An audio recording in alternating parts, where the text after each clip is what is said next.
우리나라 아시겠지만 삼면이 바다잖아요. 그리고 해상무역은 우리 경제의 생명줄이나 다름없죠. 그런데 우리가 그동안 당연하게 여겨왔던 바로 그 바다의 규칙이 지금 우리 눈앞에서 엄청난 속도로 바뀌고 있습니다.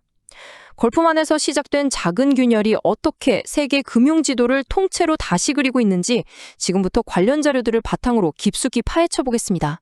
만약에 말이죠. 우리가 따르던 전 세계 무역의 규칙이 하룻밤 사이에 완전히 뒤바뀐다면 어떨 것 같으세요? 이게 그냥 영화 같은 상상이 아닙니다. 바로 최근에 실제로 일어난 일이고 어쩌면 앞으로 우리가 마주할 새로운 현실을 알리는 거대한 신호탄일지도 모릅니다. 자, 그럼 첫 번째 장부터 넘겨보죠. 지금 발밑의 땅이 어떻게 흔들리고 있는지부터요. 최근에 벌어진 한 극적인 사건이 사실은 훨씬 더 거대한 세계 경제 권력의 이동을 보여주고 있거든요. 수십 년, 아니 거의 수백 년 동안이었죠. 전 세계 모든 배들은 보험 문제만 생기면 묻지도 따지지도 않고 런던으로 향했습니다. 그들의 역사와 전문성은 그야말로 철옹성 같았죠. 특히 해상전쟁위험보험이라는 아주 특수하고 중요한 시장에서 런던의 P&I 클럽들, 그러니까 선주 상호보험조합들은 거의 독점적인 지위를 누려왔습니다. 여기서 잠깐 해상전쟁위험보험이 대체 뭔지 짚고 넘어가야겠죠. 이름만 들어도 좀 복잡하죠?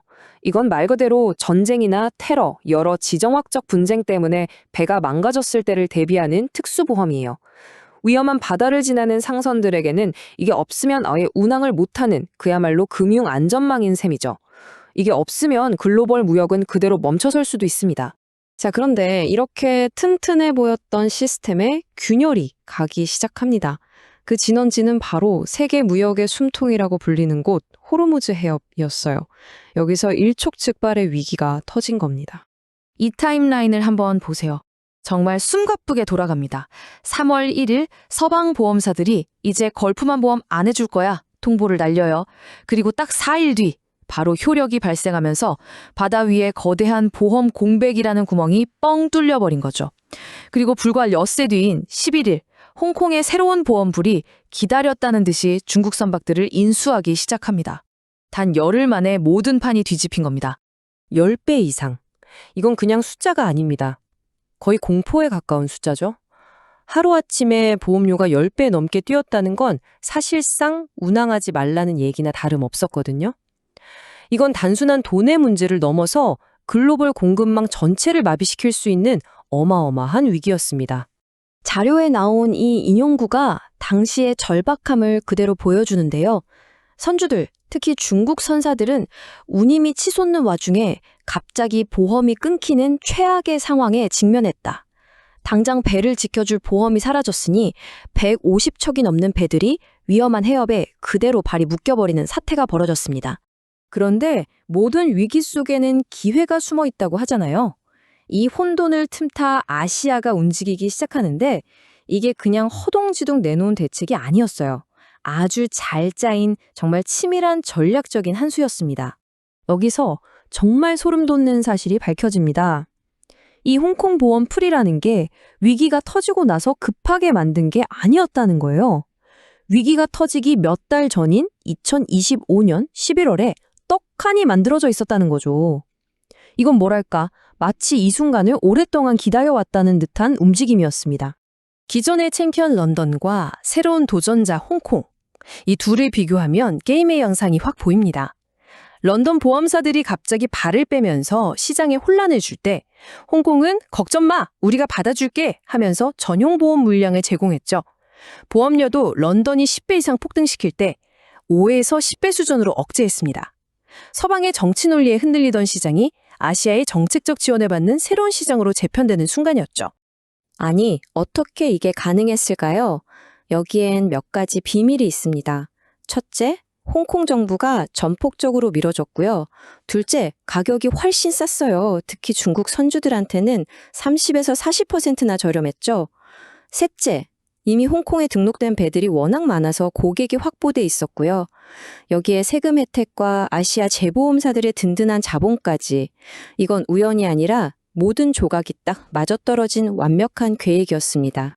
자, 이제 좀 더 멀리서 이 그림을 보겠습니다. 이건 그냥 보험업계의 지각 변동이 아니에요. 지난 100년간 이어져 온 세계 금융의 판도가 그 근본부터 바뀌는 역사적인 순간이라고 할 수 있습니다. 자, 이게 불과 작년 2025년의 시장 상황입니다. 보세요. 런던이 45%로 압도적이죠. 아시아는 다 합쳐도 20%밖에 안 됐습니다. 이게 기존의 질서였어요. 그런데 불과 3년 뒤 미래를 예측한 이 차트를 한번 보시죠. 와, 완전히 역전됐습니다. 아시아가 35%로 치고 올라오면서 30%로 주저앉은 런던을 2위로 밀어냈어요. 이 그래프 하나가 시장의 힘이 서쪽에서 동쪽으로 얼마나 극적으로 움직이고 있는지를 그냥 한눈에 보여주는 겁니다.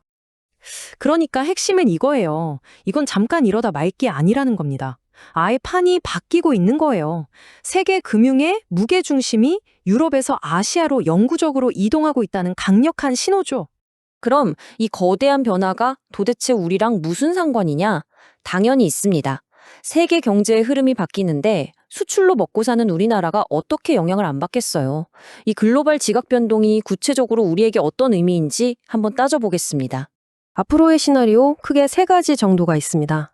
가장 유력한 건 60% 확률로 이 흐름이 그대로 굳어지는 겁니다. 아시아가 새로운 중심으로 완전히 자리 잡는 거죠. 두 번째 가능성은 25% 확률로 갈등이 좀 나아지는 경우인데 그래도 이미 한번 맛본 가성비 때문에 아시아의 경쟁력은 유지될 가능성이 높습니다. 마지막 최악의 시나리오 15%는 전쟁이 더 커져서 모두가 힘들어지는 상황입니다. 이 표를 보면 누가 이득을 보고 누가 손해를 보는지 딱 정리됩니다.